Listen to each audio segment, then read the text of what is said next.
कजरी और नाट्य मंचन से गूंजा राष्ट्रभाव, श्यामा प्रसाद मुखर्जी के संघर्ष को किया याद। वाराणसी बाबतपुर स्थित बनारस किला में डॉक्टर श्यामा प्रसाद मुखर्जी की 125वीं जयंती वर्ष के उपलक्ष्य में भाजपा एनजीओ प्रकोष्ठ काशी क्षेत्र ने संस्कृति मंत्रालय, भारत सरकार के सहयोग से सांस्कृतिक कार्यक्रम आयोजित किया। सुप्रसिद्ध लोक गायिका सुमन अग्रहरी ने कजरी व लोकगीतों की प्रस्तुति से राष्ट्रभाव जगाया। इसके बाद नागरी नाटक मंडली के कलाकारों ने डॉक्टर मुखर्जी के जीवन, राजनीतिक संघर्ष, राष्ट्र की एकता, अखंडता और बलिदान पर आधारित नाटक का मंचन किया। मुख्य अतिथि भाजपा काशी क्षेत्र अध्यक्ष अशोक चौरसिया ने कहा कि डॉक्टर मुखर्जी का राष्ट्रवादी चिंतन और देश की एकता, अखंडता के लिए उनका संघर्ष सदैव प्रेरणा देता रहेगा। राज्य मंत्री हंसराज विश्वकर्मा ने उनके जीवन को राष्ट्र के प्रति समर्पण और त्याग की गाथा बताया। महात्मा गांधी काशी विद्यापीठ के कुलपति प्रो ए.के. त्यागी ने उनके बताए मार्ग पर चलने का संकल्प लेने का आह्वान किया। कार्यक्रम संयोजक विपिन पाठक ने अतिथियों का स्वागत किया। नाटक का निर्देशन रंगकर्मी सुमन पाठक ने किया। कार्यक्रम में बड़ी संख्या में कार्यकर्ता एवं आमजन मौजूद रहे।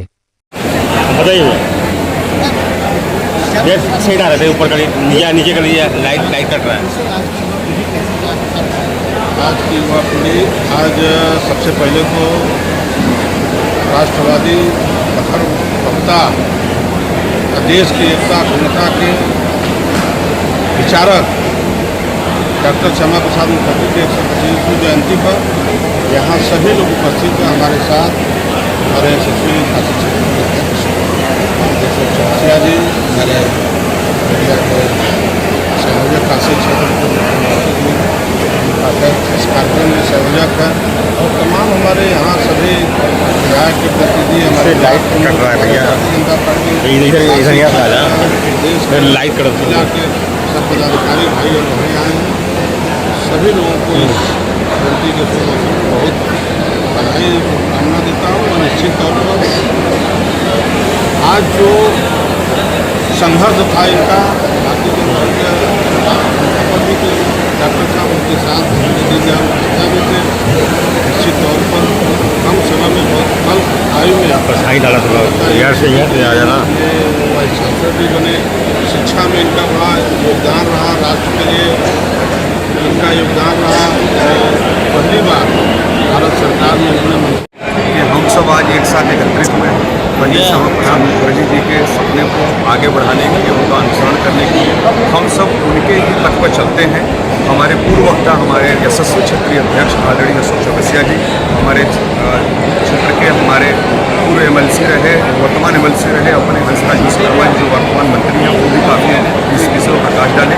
आज आप लोग सुनेंगे, इसमें एक नाट्य कार्यक्रम का आयोजन किया गया है कि उनका किस प्रकार से नज़रबंद करके उनको जो है रहस्यमयी तरीके से उनका देहांत हुआ। हम लोगों को आज तक उसका पता नहीं चल पाया है, लेकिन उनके सपने को साकार करने के लिए हमारे यशस्वी प्रधानमंत्री आदरणीय नरेंद्र मोदी जी जो 2019 में उनके सपने को साकार किया कि एक ही देश में दो विधान, दो प्रावधान नहीं चलेगा। उसमें उन्होंने जहाँ परमिट की बात आती थी कि हमारा देश का हिस्सा ही है जम्मू कश्मीर, वहाँ परमिट की जहाँ बात आती थी, जैसे हम लोग विदेश में जाते हैं तो वीज़ा लेना पड़ता है, तो अपने यहाँ जो परमिट की बात आती थी उसको जाके समाप्त हुआ। आज हमारा हम लोग एक सद्भाव सत्प्रेम से रहते हैं। आज उसका आप लोग भी आनंद लीजिए। मेरा निवेदन है कि इसी माध्यम से पूरे देश को संदेश दीजिए। और ख़ास तौर पर मेरा निवेदन है कि हमारे जो है विरोधी दल, अभी आप लोग देखे होंगे वर्तमान में 15 अगस्त बीता है, आप लोग भी बताइए झंडा जो भारत माँ की पहचान है उसको खाने के लिए कोई तैयार नहीं हो रहा था। हर घर तिरंगा हम लोग कार्यक्रम किए, कोई घर में अपने झंडा नहीं लगाया, न ही ध्वजारोहण का किसी का फोटो आया।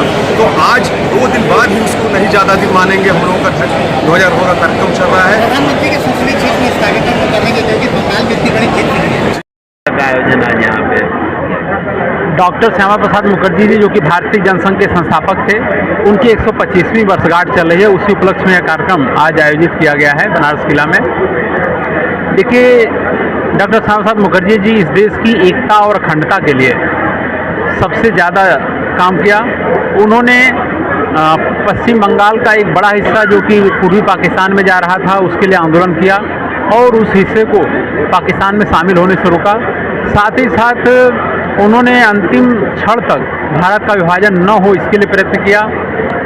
डॉक्टर श्यामा प्रसाद मुखर्जी जी नेहरू जी के मंत्रिमंडल में मंत्री थे, लेकिन इसके बावजूद भी वो कश्मीर में अनुच्छेद 370 और 35A लागू होने का बड़े ही कड़े शब्दों में उन्होंने विरोध किया, उसके लिए आंदोलन किया और निश्चित रूप से कश्मीर के लिए संघर्ष करते ही उन्होंने अपने प्राणों की आहुति दे दी, वो बलिदान हो गए। और उनका नारा था कि एक देश में दो विधान, दो प्रधान, दो निशान नहीं चलेगा और अनुच्छेद 370-35 से ख़त्म होना चाहिए। निश्चित रूप से उनका जो उद्देश्य था उसको नरेंद्र मोदी जी की सरकार ने 70 साल बाद उस वादे को पूरा किया इस देश से। अनुच्छेद 370-35 को ख़त्म करके कश्मीर जो कभी भारत का मुकुट कहा जाता था, आज फिर से भारत के मुकुट के रूप में स्थापित हो गया है।